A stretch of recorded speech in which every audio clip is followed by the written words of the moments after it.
Sir আমার 18 বছর ধরে অসুস্থ। আমি 18 বছর ধরে আমার প্রথমে পেটের সমস্যা শুরু হয়। আমি তখন অনার্সে পড়াশোনা করি। পেটের সমস্যা থেকে আমার আস্তে আস্তে অ্যালার্জি থেকে আমার স্কিনে সমস্যা হয়ে যায়। পেটের যে সমস্যা ছিল সেটা আছে না গেছে? না, এটা একবার সম্পূর্ণ মনে হচ্ছে যে এই হয়ে গেছে, সম্পূর্ণ শেষ হয়ে গেছে। আলহামদুলিল্লাহ। আইবিএস, ইরিটেবল বাউল সিনড্রোম, পেট ভুটভাট করে, বাথরুম ক্লিয়ার হয় না, এই যে তো সমস্যা, গ্যাস হয়, অজু থাকলে অজু ছুটে যায়, এই যে তো সমস্যাতে আমরা অনেক ভুগে থাকি। প্রচলিত ব্যবস্থাতে বলা হয় যে আইবিএস ভালো হয় না, এটা সারা জীবন সাথে থাকবে। আসলে কি তাই? শশী হাসপাতাল অনেকগুলো ডিজিজ যেগুলো বলা হচ্ছে যে সারা জীবন ভালো থাকবে, সারা জীবন ওষুধ খেয়ে চলতে হবে, সেই ডিজিজগুলো শশী হাসপাতাল উল্টায় দিচ্ছে, ভালো হয়ে যাচ্ছে, কোনো ওষুধ লাগতেছে না। যারা ফেসবুক দেখতেছেন এরাও বিশ্বাস করতে কষ্ট হয় যে আইবিএস এর এই জটিলতা, বছরকে বছর ভুগতেছি, ওষুধ খাচ্ছি বছরকে বছর, বিশ্বাস করতে কষ্ট হয় এই সমস্যার সমাধান বিনা ওষুধে সম্ভব কিনা। আমরা পেশেন্টের কথা শুনি। জি, আপনার কি সমস্যা ছিল? স্যার আমার 18 বছর ধরে অসুস্থ। আমি 18 বছর ধরে আমার প্রথমে পেটের সমস্যা শুরু হয়। আমি তখন অনার্সে পড়াশোনা করি। পেটের সমস্যা থেকে আমার আস্তে আস্তে অ্যালার্জি থেকে আমার স্কিনে সমস্যা হয়ে যায়। কিন্তু যখনই ডাক্তারের কাছে যায় ওরা শুধু স্কিনে ট্রিটমেন্ট দেয়, শুধু স্কিনে ট্রিটমেন্ট দেয়, ওরা পেটের কোনো ট্রিটমেন্ট করে না। আর গ্যাস্ট্রিকের সমস্যার কথা বলে শুধু গ্যাস্ট্রিকের ওষুধ খেতে দেয়, বলে যে 2 বেলা গ্যাস্ট্রিকের ওষুধ খান। এই খেয়ে খেয়ে তো আমার কোনো কিছুতে ইমপ্রুভ হয় না। এভাবে আমি আস্তে আস্তে একজনের পর একজন অনেক জায়গায় ডাক্তার দেখাইছি, কিন্তু কোনো ইমপ্রুভই আমার হয় না। শুধু আমি 18 বছর ধরে শুধু ডাক্তারের উপরে চলছি। তারপর এইভাবে আস্তে আস্তে দেখি যে না, আমার কোনো কিছু হচ্ছে না। তখন হলো গিয়ে আমি ন্যাচারাল ট্রিটমেন্ট করার জন্য আমি হলো গিয়ে ধানমন্ডিতে আসি। দেখানোর পরে 8 মাস ধরে ওখানে আমি ট্রিটমেন্ট নিই। ট্রিটমেন্ট নেওয়ার পর আমার গ্যাস্ট্রিকের সমস্যা কিছুটা ভালো লাগে। তারপর দেখি যে না, ওজন শুধু আস্তে আস্তে কমে যাচ্ছে, আর খাবার হজমের সমস্যাটা আমার ঠিক হচ্ছে না, কনস্টিপেশনও ঠিক হচ্ছে না। তখন আমি স্যারের ভিডিও দেখে এখানে এসে আমি ট্রিটমেন্ট নেওয়া শুরু করি। আমরা এই পেশেন্টের কথাটা শুনি, বুঝতে পারছেন? একটু শুনি যে আসলে এরকম জটিল যে পেটের সমস্যা 18 বছর যাবত ভুগতেছেন, 13 বছর ওষুধ খাচ্ছেন, কত বছর যাবত? 16 বছর শুধু গ্যাস্ট্রিকের ওষুধ খেয়েছি। 15-16 বছর যাবত গ্যাস্ট্রিকের ওষুধ খাচ্ছেন। এরকম সমস্যা ইনার একা না, এরকম সমস্যাগুলো কিন্তু অনেকের আমাদের আছে, আমাদের লাইফস্টাইলের কারণে। যে উনি 15-16 বছর যাবত ওষুধ খেয়ে যাচ্ছেন, আমরা অনেকে বছরকে বছর ওষুধ খাই যাচ্ছি। পেটের সমস্যা থাকলে, যদি হজমের সমস্যা থাকে, হজমের সমস্যা থাকলে মাথার সমস্যা থাকবে, ঘুম হবে না, পাশে স্কিনের সমস্যা হবে। আপনার অ্যালার্জি হয়েছিল? প্রচুর অ্যালার্জি, ঘুমের সমস্যা, এই জাতীয় জটিলতা, শরীর গরম থাকতো, প্রচুর গরম থাকতো, পেট গরম থাকতো, আমি চাও খেতে পারতাম না, পেট এত গরম থাকতো, গরম পানিও খেতে পারতাম না। আচ্ছা, মাথা গরম থাকতো, পেট গরম থাকতো। এখন আল্লাহর রহমতে 2 বেলা চা খেতে পারি, গরম পানি খেতে পারি, সবকিছু খেতে পারি, এখন কোনো সমস্যাই হয় না। পেটের যে সমস্যা ছিল সেটা আছে না গেছে? না, এটা একবার সম্পূর্ণ মনে হচ্ছে যে এই হয়ে গেছে, সম্পূর্ণ শেষ হয়ে গেছে। আলহামদুলিল্লাহ। ভিডিওতে যারা দেখতেছেন অনেকে বলেন স্যার আইবিএস কি ভালো হয়? হ্যাঁ, পুরোপুরি ভালো হয়। অনেকে বলে থাকেন স্যার আইবিডি কি ভালো হয়? আইবিএস, আইবিডি, এই যে ইনার সাথে ইনার কি কি সমস্যা ছিল?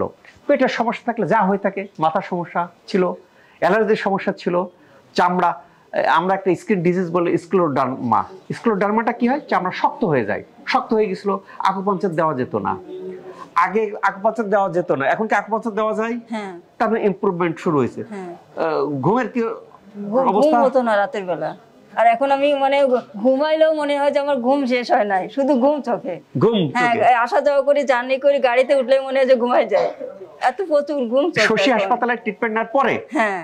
আচ্ছা, তা এই যে এর মধ্যে কোনো ওষুধ দেওয়া লাগছে শশী হাসপাতালে? না, শুধু যে খাবার দাবার এগুলো আমি মেইনটেইন করি। ওগুলো মেইনটেইন করে লাইফস্টাইলটা ফলো করছি। মরিগাটি এগুলো, ডিম, এই যে এখানে কি করা হয়েছে? সরিষার তেল, এটা দিয়ে আমি ভেরি ভেরি ইম্পর্টেন্ট। আমি কিন্তু প্রত্যেকটা ভিডিওতে এই কথাটা বলার চেষ্টা করি, আমি যদি টক্সিন খাই আমি কোনোদিন ভালো থাকবো না, পেট অসুবিধা হবে, ঘুমের অসুবিধা হবে।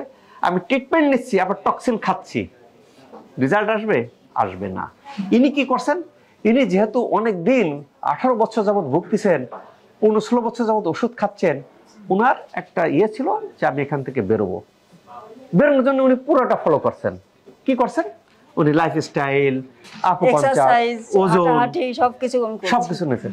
নেওয়ার পরে এখন ওনার যে আইবিএস এর যে জটিলতা ছিল, জটিলতা থেকে আল্লাহর রহমতে বেরিয়ে আসছেন।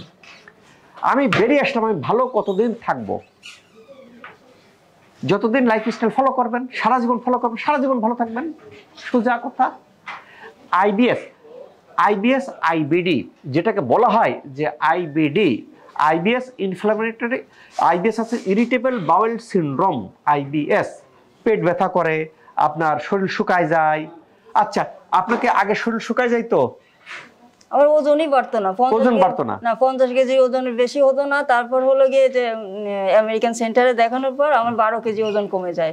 মানে ওনাদের লাইফস্টাইল ফলো করতে যে আমার 12 কেজি ওজন কমে গেছে। এখানে ট্রিটমেন্ট নেওয়ার পর ওজনের কি অবস্থা? এখন ওজন আস্তে আস্তে ইমপ্রুভ হচ্ছে। যাদের পেটের সমস্যা আছে প্রত্যেকটা লোক দেখে থাকবেন যে ওজন কমে। কেন? আপনার হজম হচ্ছে না, ওজন কমবেই। এখন ওজন কিভাবে স্বাভাবিক হবে? যখন পেটের সমস্যা ভালো হবে। পেটের সমস্যা ভালো হলে আপনি স্বাভাবিক হয়ে যাবেন। উনার পেটের সমস্যা মুক্ত হয়ে গেছে, এখন ওজন বাড়া শুরু হয়েছে। স্যার আগে আমার মাঝে মাঝে ডায়রিয়া হতো, প্রত্যেক বছর, মানে বছরে 1-2 বার ডায়রিয়া আমার হতোই, প্রচুর ডায়রিয়া, 3-4 দিন ডায়রিয়া হতো। আর তারপরে এখন হলো কনস্টিপেশন শুরু হয়েছে। কনস্টিপেশন হতে হতে এখন এই যে এখানে ট্রিটমেন্ট নেওয়ার পরে এটা ঠিক হয়ে গেছে। এখন ট্রিটমেন্টে আর কনস্টিপেশন, ডায়রিয়া, পেটের সমস্যা, হজমের সমস্যা নাই। এখন আর নাই। যারাই এই পদ্ধতিগুলো কমপ্লিট করতেছেন তারাই কিন্তু উপকার পাচ্ছেন। কারণ পেটের সমস্যা, ঘুমের সমস্যা, স্কিনের সমস্যা, অ্যালার্জির সমস্যা, সব সমস্যা থেকে কিন্তু মুক্ত থাকা সম্ভব। কষ্ট করে আসতে হবে, কোর্স কমপ্লিট করতে হবে, ট্রিটমেন্টের পাশাপাশি লাইফস্টাইল ফলো করতে হবে। কেন? আইবিএস 4 ধরনের আছে। আইবিএস সি, যাতে পেটের সমস্যার পাশাপাশি কি হয়, আপনার কনস্টিপেশন হয়। আইবিএস ডি, আপনার ওটা হচ্ছে না, পেটের সমস্যা আছে, ডায়রিয়া হচ্ছে, পাতলা পায়খানা হচ্ছে, আইবিএস ডি। আইবিএস মিক্সড, কিছু পেটের সমস্যা, মাঝে কনস্টিপেশন, মাঝে ডায়রিয়া। আইবিএস নান, শুধু পেটের সমস্যা, আমার ডায়রিয়া হয় না, কনস্টিপেশন হয় না, গ্যাস হয়, অস্বস্তি ফিল হয়, একে আইবিএস, ইরিটেবল বাউল সিনড্রোম বলে। আর একটা ডিজিজ আছে, সেম ক্যাটাগরি কিন্তু পার্থক্য আলাদা। IBD, inflammatory bowel disease. এটা ইনফ্লামেটরি বাউল ডিজিজ, ওটা irritable bowel syndrome. Inflammatory bowel disease যেটা আইবিডি, এটা স্ট্রাকচার চেঞ্জ হয়ে যায় বডির মধ্যে। এটা রোগী বুঝবে কি করে? রোগীর পেটে ব্যথা হবে, হয় এই সাইডে ব্যথা বা এই সাইডে ব্যথা। আর পেট যে ক্রাম করবে, পেট জ্বালাপোড়া করবে, এটা থাকবে। পাশাপাশি কি হবে? শরীর তো ওজন কমবে, পায়খানার সাথে রক্ত যাবে। এটা হলো আইবিডির লক্ষণ। আইবিডি হয়ে যাওয়ার পরে প্রচলিত সিস্টেমে বলে যে সারা জীবন ওষুধ খেয়ে চলতে হবে, এটা ভালো হয় না। আমাদের কাছে কিন্তু আইবিডি রোগীও ভালো হচ্ছে। শুধু ধৈর্য ধরে আপনাকে কোর্স কমপ্লিট করতে হবে, লাইফস্টাইল ফলো করতে হবে, ওষুধ ছাড়া বেরিয়ে আসবেন। এই যে আকুপাঞ্চারটাকে আগে গ্রহণ করা হইতো না, কেন? বাংলাদেশে প্রচলিত ছিল না। এখন আমাদের এমবিবিএস ডাক্তাররা যারা বই পড়েন, মূল বইতে থাকে ডেভিডসন। আমার ভিডিও যারা ডাক্তার দেখতেছেন, এমবিবিএস ডাক্তার, তারা দেখেন যে ডেভিডসন মেডিসিন হচ্ছে মেডিসিনের মূল বই। হ্যারিসন মেডিসিন, ডেভিডসন, প্রত্যেকটা বইতে আকুপাঞ্চার আছে। আকুপাঞ্চার সম্পর্কে বইতে বিস্তারিত বলা আছে। এখানে একেবারে ছবি সহ যে আকুপাঞ্চার একেবারে নিডিল সহ দেওয়া আছে। এই এখন কি হবে? এখন যারা ডাক্তারি পড়তেছে, এমবিবিএস ডাক্তার, তারা আকুপাঞ্চার জানতেছেন। এর আগে যারা পড়ছেন তারা বলবেন যে ভাই এই সম্পর্কে আমার ধারণা নাই।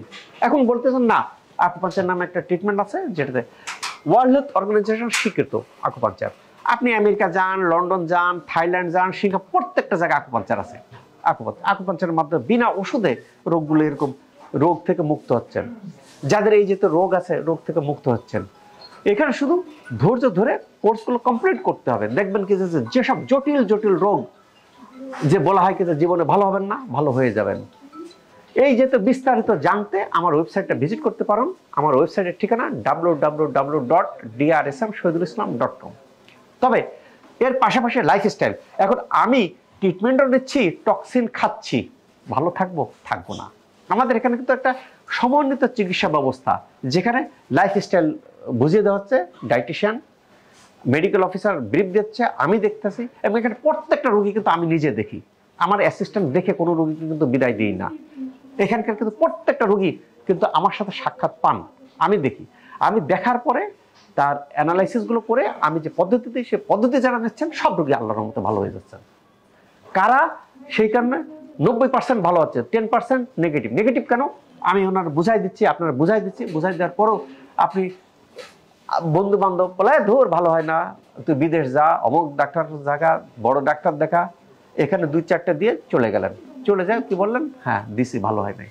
কোর্স কমপ্লিট করে এখন পর্যন্ত আমাদের লাইফস্টাইল ফলো করছেন, আমাদের কোর্স কমপ্লিট করছেন, আমার কথা শুনছেন, একটা রোগীও যদি ভালো না হয়ে থাকেন বা ভালো রেজাল্ট না পেয়ে থাকেন আমার সাথে দেখা করতে পারেন। যাদের প্রেশার আছে, ডায়াবেটিস আছে, সব ভালো হয়। আমি নিজেই ভালো হয়েছি। এখানে সম্প্রতি চিকিৎসা শুরু হয়েছে বাচ্চাদের, কেনা বাচ্চারাও আকুপাঞ্চার নিতে পারে। বাচ্চারা অনেকে হাতে শক্তি পায় না, পায়ে শক্তি পায় না, হাঁটতে পারে না, ব্যথা হয়, গ্যাস্ট্রিকের সমস্যা, সে চিকিৎসা শুরু হয়েছে। পাশাপাশি বন্ধ্যাত্ব, ইনফার্টিলিটির চিকিৎসা শুরু হয়েছে। যারা বিশেষ করে ইন্ডিয়াতে যাচ্ছেন আইভিএফ করতে, ইন্ডিয়া থেকে কিন্তু তারা আকুপাঞ্চার প্রেসক্রিপশন দিয়ে দিচ্ছে। আকুপাঞ্চার কোথায় করবেন, একটা ভালো জায়গা খুঁজতেছেন, আসতে পারেন, কেন আকুপাঞ্চারের সাথে এগুলোর সাথে ইনভলভমেন্ট আছে। আল্লাহ তাআলা আমাদের সবাইকে সুস্থ রাখুক, ভালো রাখুক, এই প্রত্যাশায় আমি ডাক্তার সুজুল ইসলাম।